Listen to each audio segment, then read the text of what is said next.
কাল থেকে আমরা সবাই খুব ব্যস্ত। আর আমার ঠান্ডা লেগে গেছে, 3বার 4বার স্নান করে না ঠান্ডা লেগে গেছে, চোখ মুখ ফুলে গেছে আর গলাটাও ভারী ভারী লাগছে। কালকে 2 থেকে 3বার মাথায় শ্যাম্পু করে স্নান করেছি, কারণ ধুলো বালির এতে। তো এবারে করব টিফিন। তো চলুন টিফিনটা বানাই। আর কালকে বেশি কিছু করিনি, শুধু আলু সেদ্ধ ডাল ভাত করেছিলাম। তো এই সকালবেলায় এইটা নিয়ে এখন পরোটা করে নেবো। কাল আলু সেদ্ধটা এতটাই ভালো মাখা হয়েছিল, তো তাতান পরোটা খাবে বলেছে, তো এইটারই আলুর পরোটা করে নেবো। তো চলুন আটাটা মেখে নিই ঝটপট করে, আরও প্রচুর কাজ আছে। নমস্কার বন্ধুরা, কেমন আছেন সবাই? আমার বাড়ির গল্পগাথাতে আপনাদের স্বাগত জানাই।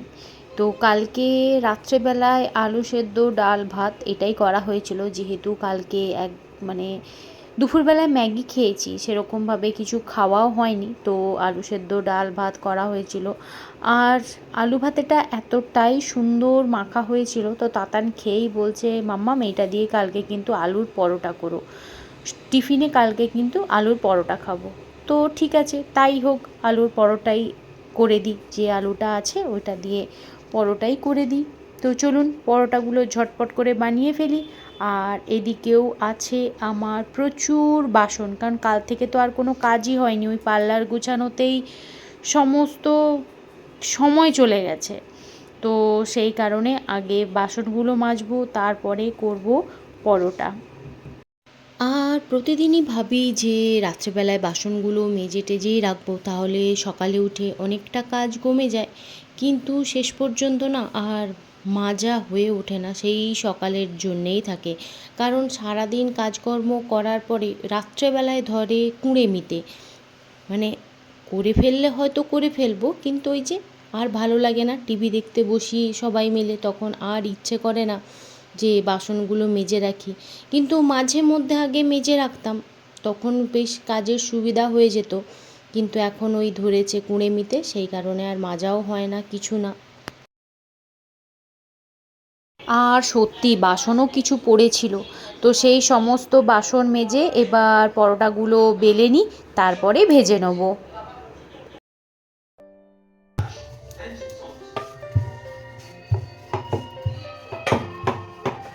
বাবা, স্পেশাল মনে হচ্ছে।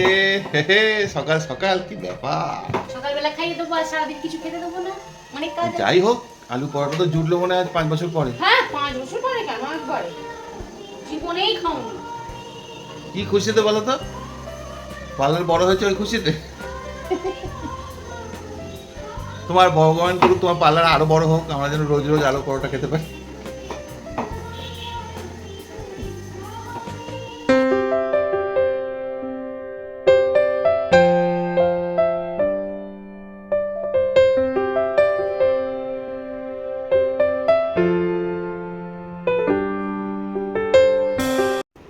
সত্যি ছেলেরা যদি ভালো মন্দ খেতে পায় আর কিচ্ছু চায় না। একটু সকালবেলায় উঠে ভালো কিছু রেঁধে দাও, আলুর পরোটা, পরোটা, তারপরে ইডলি, ধোসা, যদিও ইডলিটা অতটা পছন্দ করে না, তো এই রকমই আর কি, পরোটা, লুচি এইগুলো হলেই বেশি পছন্দের। তো সেগুলো করে দাও, ব্যাস এরা খুশি। আমাদের টিফিনে মুড়ি, ম্যাগি, দই, পরোটা।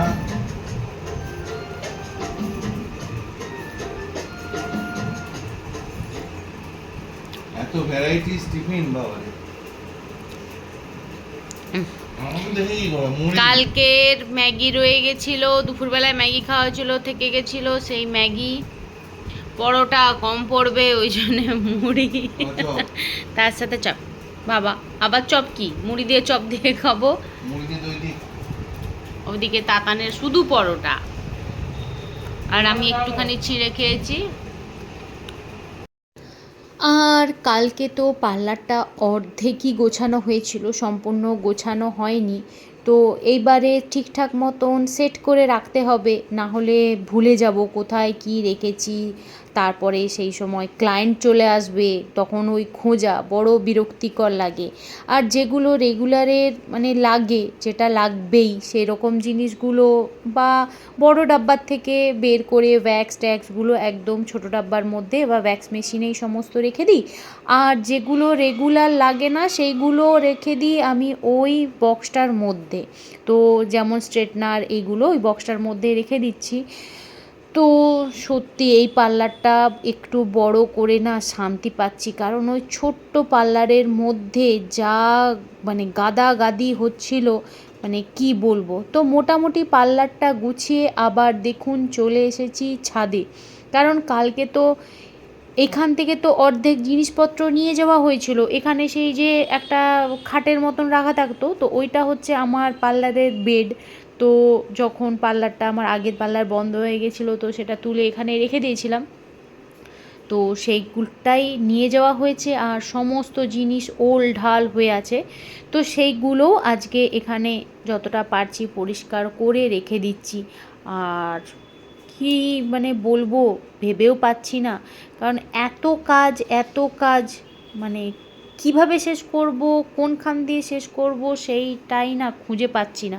একবার এই দিক দেখছি, ওই দিক দেখছি, ওই দিকের জিনিস এই দিকে রাখছি, আবার ওই দিকের জিনিসটা এই পাশে রেখে দিচ্ছি, দিয়ে মনে হচ্ছে হে ভগবান আমাকে তুলে নাও, এইগুলো আমি কখন গুছিয়ে উঠবো।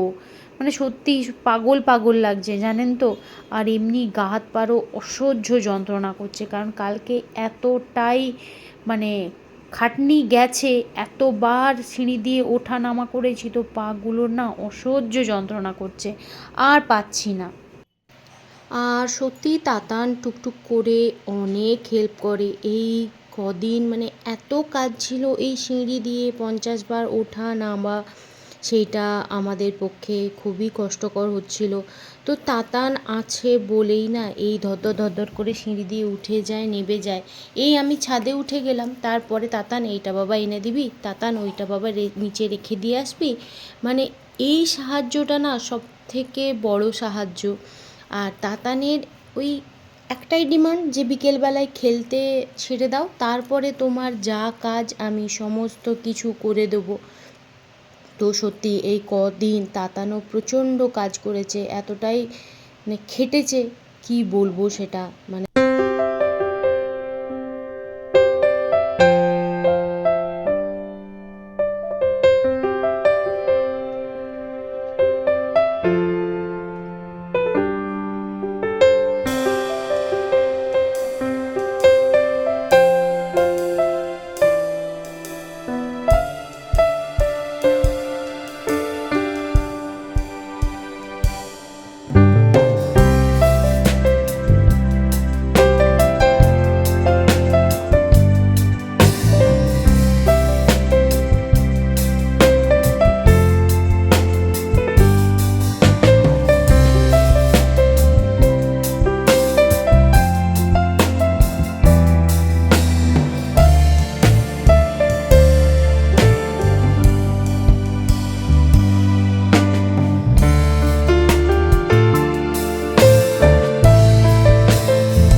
আর আমাদের এই ছাদের এই কোণাটা হয়েছে অঞ্জর, মানে সব রকম ঘরের যে অপ্রয়োজনীয় জিনিস সেইগুলো রাখার জায়গা, মানে অঞ্জর করার জায়গা। যেগুলো প্রয়োজন নেই সেগুলো এই ছাদে এনেই রেখে দিই। যেমন তাতানের একদম ছোটোবেলাকার দুটো ব্যাট, ওই কেবেলের তারগুলো অবশ্যই কাপড় মেলার জন্যে, মানে কাপড় মেলার তার হিসাবেই ব্যবহার করা হয়, যেগুলো অপ্রয়োজনীয় সেই জিনিসগুলো। আর এই যে দেখুন থাই প্যাডটা, এটা হচ্ছে তাতানের সেই থাই প্যাডই, তো আমার ঠিক খেয়াল পড়ছে না কি বলে এটা, ওই ক্রিকেট খেলার আর কি যেটা প্যাডটা আর কি। তো ওইটা সেই ক্লাস 5-এর, তো এতদিন ফেলা হয়নি, তো আজকে যাই হোক রাজি হয়েছে ফেলতে। এই দেখুন একটা আবার গ্লাভস বেরোলো, আরও একটা গ্লাভস আছে, মানে ওইগুলো রাজি করতে অনেক কষ্ট হয়েছে। আর ওরও জানি মনটা খারাপ লাগে, এটা ছোটোবেলাকার স্মৃতি, তাছাড়া আর কিছুই না। তো আমি একটা একটা করে ওকে জিনিস দেখাচ্ছি, ও একটা একটা করে চেক করছে, যেটা মনে হচ্ছে যে ফেলবো আচ্ছা ফেলে দিচ্ছে, তারপরে মনে হচ্ছে যে না এটা না ফেললেও চলবে, তারপরে সেটা আবার রেখে দিচ্ছে। মানে ওই একবার করে বের করছে, একবার করে রাখছে, ওই চলছে ওর কাজ। আর দেখুন এইখানে ঝাঁটিয়ে পরিষ্কার করে এতদিন কত নোংরা জমা হয়েছিল, তো এই নোংরাগুলো বেরিয়েছে মোটামুটি। এগুলো ছাদেই ছিল, যেহেতু ওই তক্তপোষের মতন যে বেডটা রাখা ছিল, তো তার জন্য এই নোংরাগুলো তার তলাতেই থাকতো, বের করা আর হতো না। তো আজকে যাই হোক বেরিয়েছে। আর বহুদিন বাদে তাতান এই ক্রিকেটের কিছু কিট, মানে এগুলোকে কি বলে না আমি ঠিকঠাক জানি না, ওই মানে পায়ে পড়ে যেগুলো খেলে বা কিছু, যাই হোক আমি ভুলে গেছি। তো ওইগুলো অনেক ছোটোবেলার ক্লাস 5-এ মানে ওর তখনই কেনা হয়েছিল, তো সেগুলো এখন ছোট হয়ে গেছে। তো ওরও কিছু কিছু স্বভাব আছে আমারই মতন, তো ফেলতো না, রেখে দিত। তো এইবারে যাই হোক রাজি হয়েছে, বলল মাম্মা আমার আর এগুলো লাগবে না, তুমি এগুলো ফেলে দাও। তো যাই হোক অঞ্জর একটু কমবে, আর আমিও না অনেক কিছু ফেলতে চাই না, খুব মায়া হয় ফেলতে, অনেক কিছু স্মৃতি থাকে তো। আর এইদিকে দেখুন আমি নোংরা তোলার কিছু পাইনি, তো ওই পাখার ব্লেডগুলো দিয়েই নোংরাগুলো তুলছি। আর ওই কোথায় কেন্ন টেন্ন থাকবে না, আমার হাতে কিছু ফুটবে তার থেকেও বেশি ভয় যদি কেন্ন আমার হাতে লেগে যায়। আমি ওই জিনিসটাকে ভয় পাই না ঘেন্না পাই আমি নিজেও ঠিকঠাক জানি না, কিন্তু মানে কেন্ন দেখলেই আমার শরীরটা কেমন যেন করে ওঠে। তো যাই হোক মোটামুটিভাবে আমি কিন্তু ওপরটা পরিষ্কার করতে পেরেছি, যতটা সহজে আপনাদেরকে দেখালাম যে 10-15 মিনিটে, সেটা কিন্তু আমার 10-15 মিনিট লাগেনি, প্রায় 2 ঘন্টার ওপরে লেগেছে। তারপরে আবার ফোন এসছিল অফিস থেকে, হঠাৎ করে আবার মানে বেরিয়ে গেলাম অফিসে, তো ঝাঁটা ফাটা রেখে দিয়ে আবার অফিসে ছুটলাম। আর আরেকটা জিনিসও ভাবছি জানেন তো, যে চাকরিটা না ছেড়েই দেবো, তার কারণ মানে আমার শরীরটা আর দিচ্ছে না, আমি পারছি না, মানে ঠিক রাত্রি 8টা-9টার পর থেকে না মানে যেন মানে কোনো শরীরে সাড় নেই, অস্থির লাগছে, খুব শরীর খারাপ লাগছে, মানে এই রকমেরই অবস্থা হচ্ছে। তো সেই কারণেই ভাবছি চাকরিটা মানে করব না, ছেড়ে দেবো নাকি ওইটাই ভাবছি। আর আমাদের দোতলা করার কারণটাই হচ্ছে এই ফাটা ছাদ। তো এই যে পুরো দেখুন আমাদের ছাদ মানে ফাটা, আর এগুলো সেই আগেকার দিনের বলে না চুন সুরকির না কিসের পেটাই ছাদ না কি, তো এর উপরে আর অন্য রকমের কিচ্ছু ব্যবস্থা করা যাবে না। তো সেই কারণেই 5 ইঞ্চির দেওয়াল দিয়ে ওই ঘর বানানো হয়েছে। এই যে এটা দেখছেন, আগের আমি ভিডিও দিয়েছি যে গোটা ঘরে জল পড়তো, তো যাই হোক এই বৃষ্টিতে মোটামুটি ঘর করার জন্যে বৃষ্টির থেকে রেহাই পাওয়া গেছে। তো আমরা এখন একটু চললাম বাজারে, পার্লারের কিছু জিনিসপত্র আনতে যাচ্ছি। আর আজকে ছিল উল্টো রথ, তো আমাদের সত্যি কথা বলতে একদমই খেয়াল ছিল না যে আজকে উল্টো রথ, যদি সেটা মনে থাকতো আমরা কেউই বেরোতাম না, কারণ রাস্তায় এত ভিড় এত জ্যাম হয়ে গেছে, মানে কি বলবো। আর একটু না ভয়ও লাগে যে ও গাড়ি নিয়ে এরকম পায়ে ভর দিয়ে দিয়ে যাবে, যেহেতু ও তো জানেনই, বারবার বলতেও খারাপ লাগে যে ওর শরীর খারাপ শরীর খারাপ, তো ওটা তো আমি বুঝি যে কি হয় না হয়। তো সত্যিই খুব ভয় পেয়ে গেছিলাম, তো মানে মানে বাড়ি ফিরতে পারলেই বাঁচি। তো যাই হোক আজকের ভিডিওটাও না আমি এখানেই শেষ করছি। আমার ভিডিও যদি ভালো লেগে থাকে লাইক কমেন্ট আর সাবস্ক্রাইব করবেন, আর যদি কোথাও ভুল করে থাকি ক্ষমা করবেন। সবাই ভালো থাকবেন, সুস্থ থাকবেন।